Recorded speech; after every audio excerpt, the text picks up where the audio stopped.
Hi folks, in this video we're going to be taking a look at dummy variables and time-lagged variables and their use in regression. I really like these concepts because I think that they nicely illustrate some of the ways you can be creative in constructing a multiple regression model.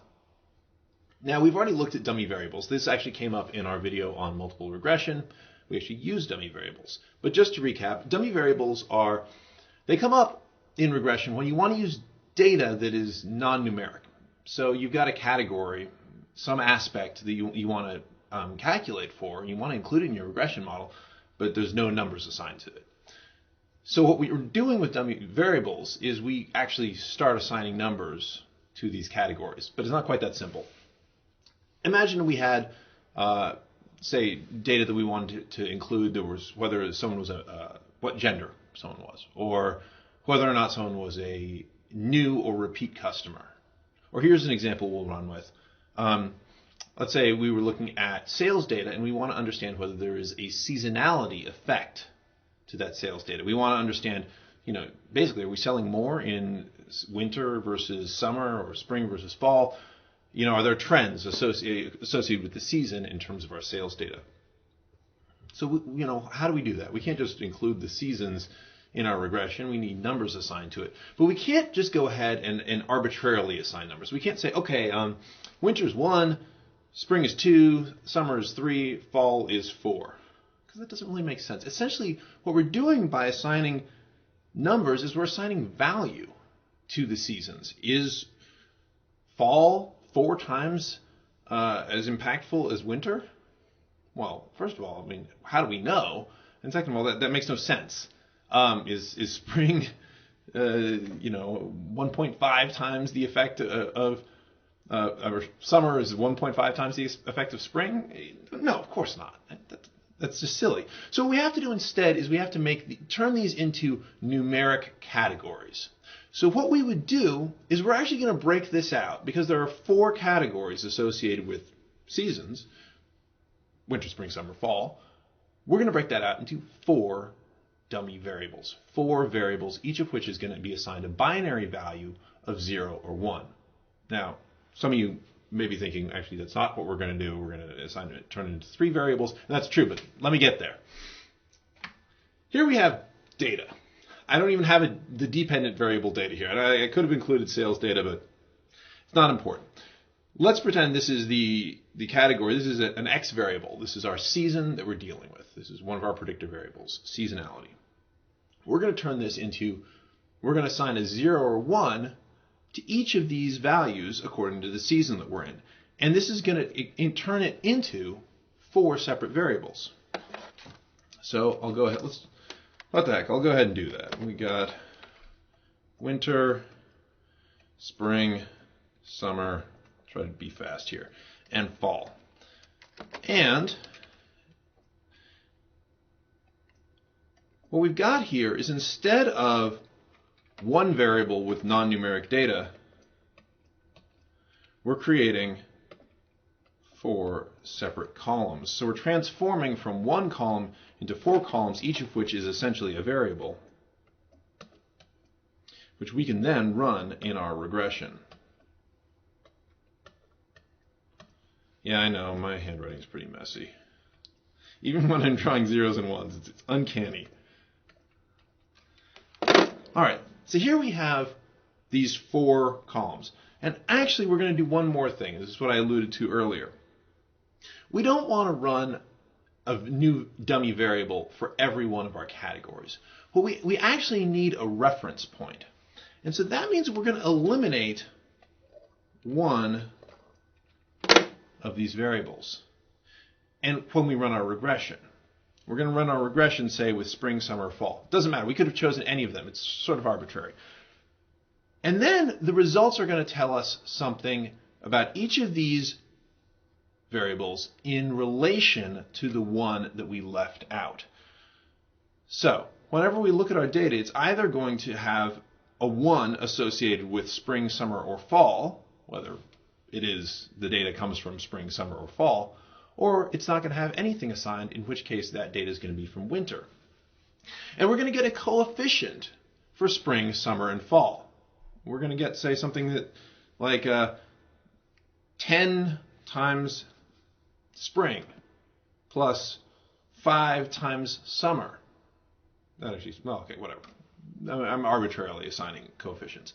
And how do we interpret those coefficients? Well, we interpret them by saying in relation to data obtained from the winter. So we would say if 10, I guess we're talking about dollars here. We'd say if sales for a day in spring, for instance, will be $10 more than sales for any day in winter. So it's all going to be relative to winter.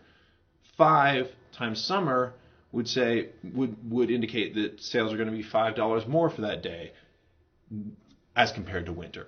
If fall if our coefficient for fall is -20, that means daily sales for a fall day are going to be $20 less relative to winter. So whatever variable we leave out, everything else is going to be relative to that. And we always are going to run, if we have n categories for that data that we're going to turn into dummy variables, we're going to create n-1 dummy variables. So if we're talking about gender, we're going to assign, let's say, a 1 if the subject is female and 0 if the subject is male. And we're just going to run one dummy variable, and that's just going to be, it's going to be called female. And whatever so let's say this is going to, the dependent variable, again, I'm just going to go with, average order size. It's very business focused. So average order size, when a customer walking into the store, we've created this dummy variable for gender, but really we've created a variable for female. It's either 1 or 0. 1 if they're female, 0 if they're not.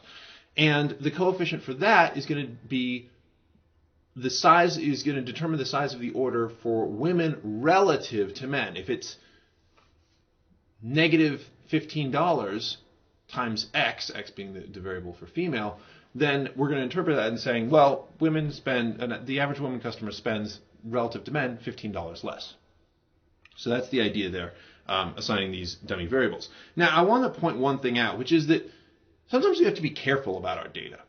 In the form that is given to us. Occasionally, numbers are assigned to data that really shouldn't have a number associated with it. At least now, it doesn't make sense mathematically. So let me give you an example. Let's say we have a customer survey. It says, how did you hear about us? Through friends, magazine, radio, TV, or internet.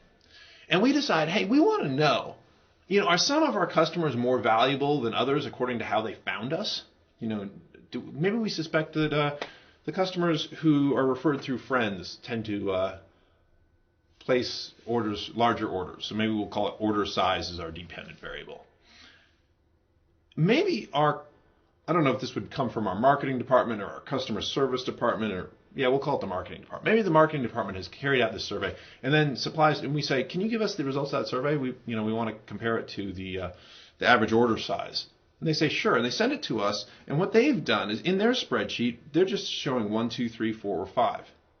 We can't run that. That's no good. That indicates that TV, for some reason, is twice as good as magazines, and internet is 5 times as good as friends, or has 5 times the impact. I don't know, good is maybe not the right word, but you understand what I'm saying. It's assigning some very, very arbitrary values that we can't use. So what we have to do instead is say, this needs to be dealt with using dummy variables. We we have 5 categories here, so we're going to create 4 dummy variables. And you might say, let's just say friends is going to be our default. So everything else is going to get a dummy variable as a 0 or 1. So if the person came through, if they said they were referred by something in a magazine, they're going to get a 1 for that and a 0 for everything else. Radio, if they came from the radio, they're going to get a 1 for that and a 0 for everything else, and so forth. Somebody who was referred through friends is just going to get a 0 across the board for these 4 dummy variables. And the results we get, each coefficient that we get is for magazine, our variable for magazine, radio, TV, and internet, is all going to be, we interpret those coefficients as saying, as compared to someone who was referred through friends. So if our hypothesis is that people who were referred through friends are the most valuable customers, they place the biggest orders, then we would expect to see negative coefficients for these other 4 categories for how they found us. So hopefully that makes sense. I want to talk about one additional topic here, which is the idea of time-lagged variables. Time-lagged variables I think are really cool because they can add something to your multiple regression that you might not otherwise get with just the data that you start with. So imagine, for instance, a situation where you're trying to study the impact of your monthly spend in marketing versus your sales for that month. And so you might just look at how much you spend in marketing versus how much you're netting in sales and make a determination and say, okay, well, marketing is this valuable to us. But actually, that might not give you the full picture. You might look at this and say, well, you know what? Okay, what we're getting makes sense, but marketing takes a while to really build awareness. We think the campaign that we ran a month ago might actually be driving sales the next month. Maybe even it goes 2 months back. So we might, instead of just running a variable, maybe what we've got is, we start off with what was our monthly sales. What was our marketing spend for this month and what was our monthly sales? And then we say, you know what, let's go ahead and add in another variable, which is our monthly spend in marketing last month.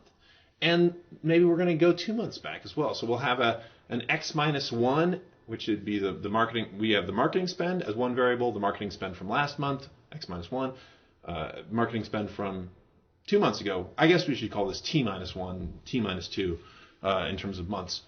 And those are all 3 independent variables that influence our dependent variable, monthly sales.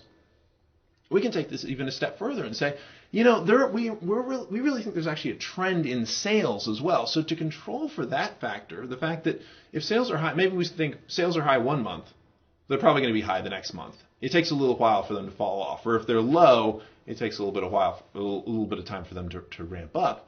So we're going to add in a time-lagged variable for our dependent variable as an independent variable. So we say sales from last month.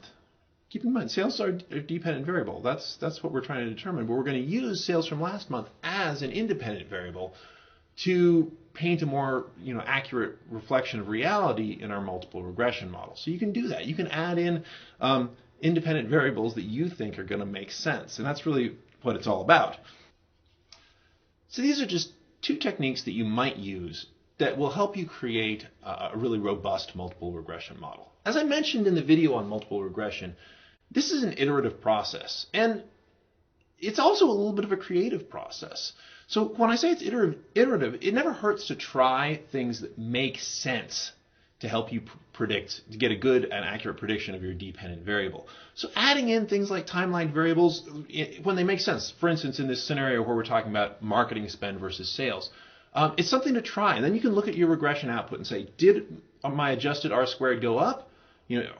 Is the coefficient significant for that variable? In which case you keep it. You might keep some, take out some. Anyways, as I said, it is a little bit of a creative process, and it's about making smart decisions, coming back, reviewing the data, and running several multiple regressions until you get one that you're very comfortable with, and using all the tools at your disposal, which include dummy variables and time-lagged variables.